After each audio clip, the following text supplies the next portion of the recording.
Hello guys, നിങ്ങൾ അറിഞ്ഞോ big ബോസിലെ ക്രൂവിലെ രണ്ടാളുകൾ വന്ന് ജിസേലിന്റെ കംപ്ലീറ്റ് മേക്കപ്പ് പ്രോഡക്റ്റുകൾ എടുത്തോണ്ട് പോയിരിക്കുകയാണ് ഗായ്സ്.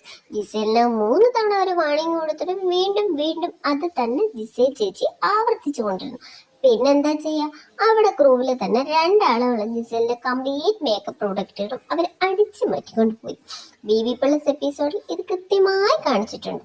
ഇത് എപ്പോഴാണോ ജിസേൽ അമ്മച്ചി ഉള്ളപ്പോൾ ഇത് നടക്കൂ. അവർ ജീവിതകഥ പറയുന്ന ടാസ്കില് ആക്ടിവിറ്റി ഏരിയയിലേക്ക് പോയ സംഭവമാണ് ഇത് നടക്കുന്നത്. സംഭവം ഇവർ ആക്ടിവിറ്റി ഏരിയയിലേക്ക് പോകുമ്പോൾ ജിസയില് ബെഡിന്റെ ഡ്രോയിൽ നിന്ന് ഒരു പെർഫ്യൂം എടുത്ത് അടിക്കുന്നുണ്ടായിരുന്നു. അവർക്കപ്പോൾ സ്ഥലമൊക്കെ മനസ്സിലായി എവിടെ പ്രോഡക്റ്റ് സാധനങ്ങൾ ഒളിപ്പിച്ചിരിക്കുന്നതെന്ന്. അതുകൊണ്ട് അവർ കൃത്യമായി വന്ന് ജിസേലിന്റെ മേക്കപ്പ് പ്രോഡക്റ്റുകളെല്ലാം അവർ എടുത്തുകൊണ്ട് പോയി.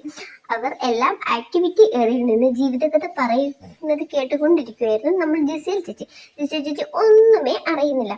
ബിഗ് ബോസിനോടാണ് കളി. ബിഗ് ബോസിലെ 2 ഗ്രൂപ്പിലെ ആളുകൾ വന്ന് ജിസേലിന്റെ കംപ്ലീറ്റ് മേക്കപ്പ് പ്രോഡക്റ്റുകളും എടുത്തുകൊണ്ട് പോയിരിക്കുന്ന ഗൈസ്. നമ്മുടെ 20ഓളം സർജറികൾ, ഫേസ് സർജറികളും സ്കിൻ സർജറികളും ഒക്കെ ചെയ്ത് നമ്മുടെ ജിസേൽ അമ്മച്ചിനി എന്ത് ചെയ്യുമെന്ന് ഒരു പിടുത്തവുമില്ല ഗൈസ്. കഴിഞ്ഞ ആഴ്ചയാണ് ലാലേട്ടൻ വന്ന് ജിസേലിന്റെ പെട്ടി മുംബൈയിലേക്ക് അയച്ചത്. എന്നിട്ടും നമ്മുടെ ജിസേൽ ചേച്ചി വീണ്ടും വീണ്ടും റൂൾസ് തെറ്റിക്കുകയാണ്.